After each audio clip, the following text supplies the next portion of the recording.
Hello दोस्तों, आज हम लोग शिव पुराण की कथा का दूसरा अध्याय स्टार्ट करते हैं।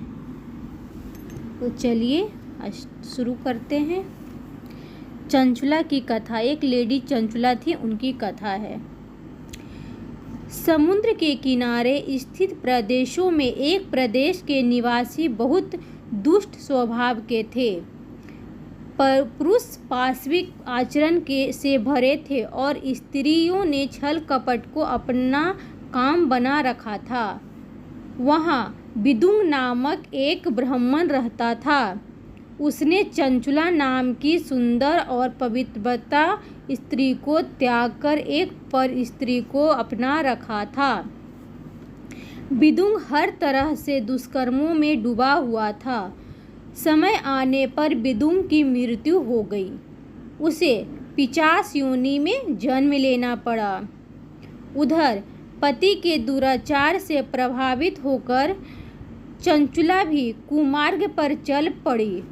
वृद्धा अवस्था में जब सभी लोग उसे बुरा भला कहने लगे तो उसने घर गृहस्थी का त्याग कर दिया। घूमते घूमते वह गोकर्ण प्रदेश में पहुंची। वहां एक मंदिर में पंडित जी कथा कह रहे थे।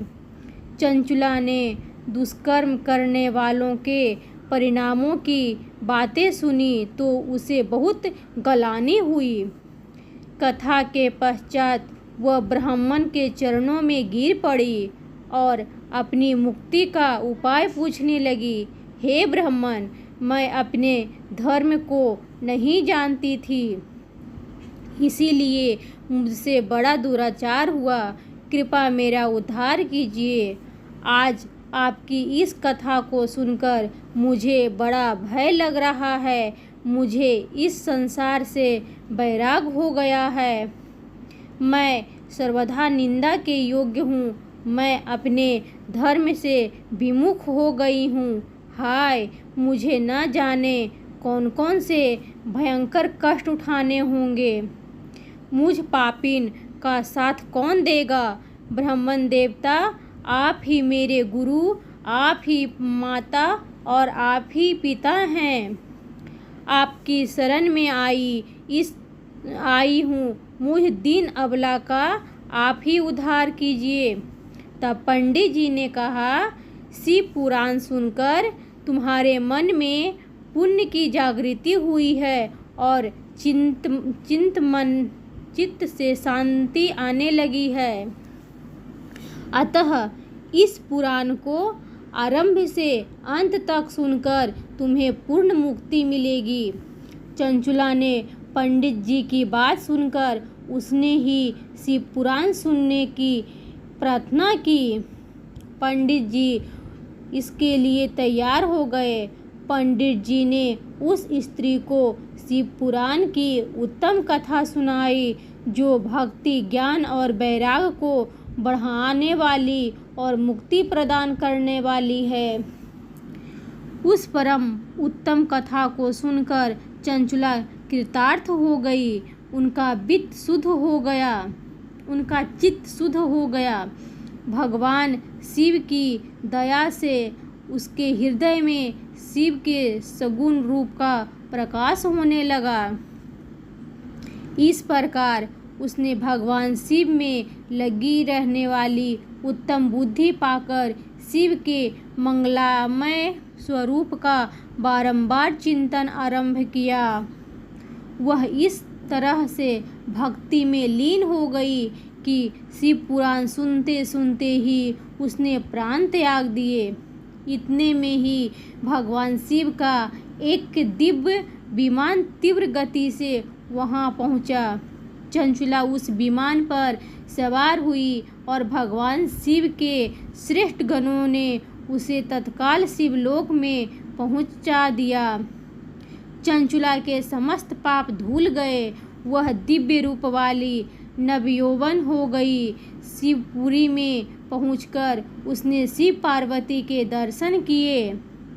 सभी प्रमुख देवता उनकी सेवा में खड़े थे।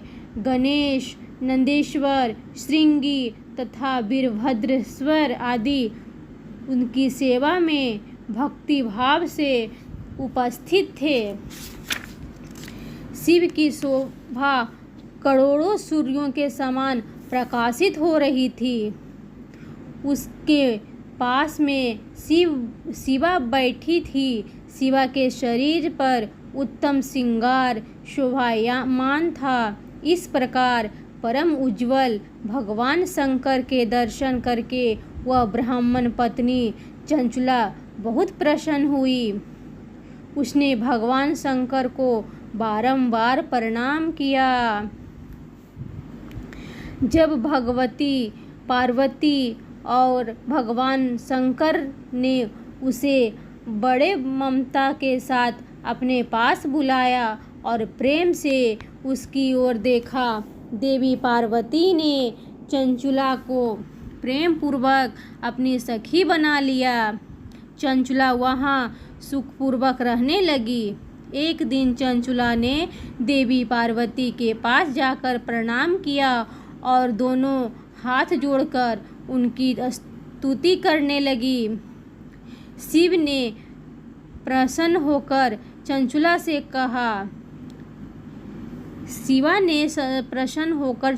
से कहा सखी, मैं तुम्हारी भक्ति भावपूर्ण स्तुति से बहुत प्रसन्न हूँ। तुम्हारी जो भी इच्छा हो निर्भय होकर कहो। तब चंचुला ने उनसे अपने पति विदुंग के बारे में पूछा तो उसे ज्ञात हुआ कि विदुंग नरक की अनेक यातनाएं भोगने के बाद पिशाच योनि में पड़ा हुआ है। चंचुला ने देवी पार्वती से अपने पति की मुक्ति की प्रार्थना की। तब भक्तों का कल्याण करने वाली देवी पार्वती ने चंचुला को विश्वास दिलाया कि वे विदुंग की पिशाच योनि की यातना से अवश्य मुक्त दिलाएगी। तो दोस्तों,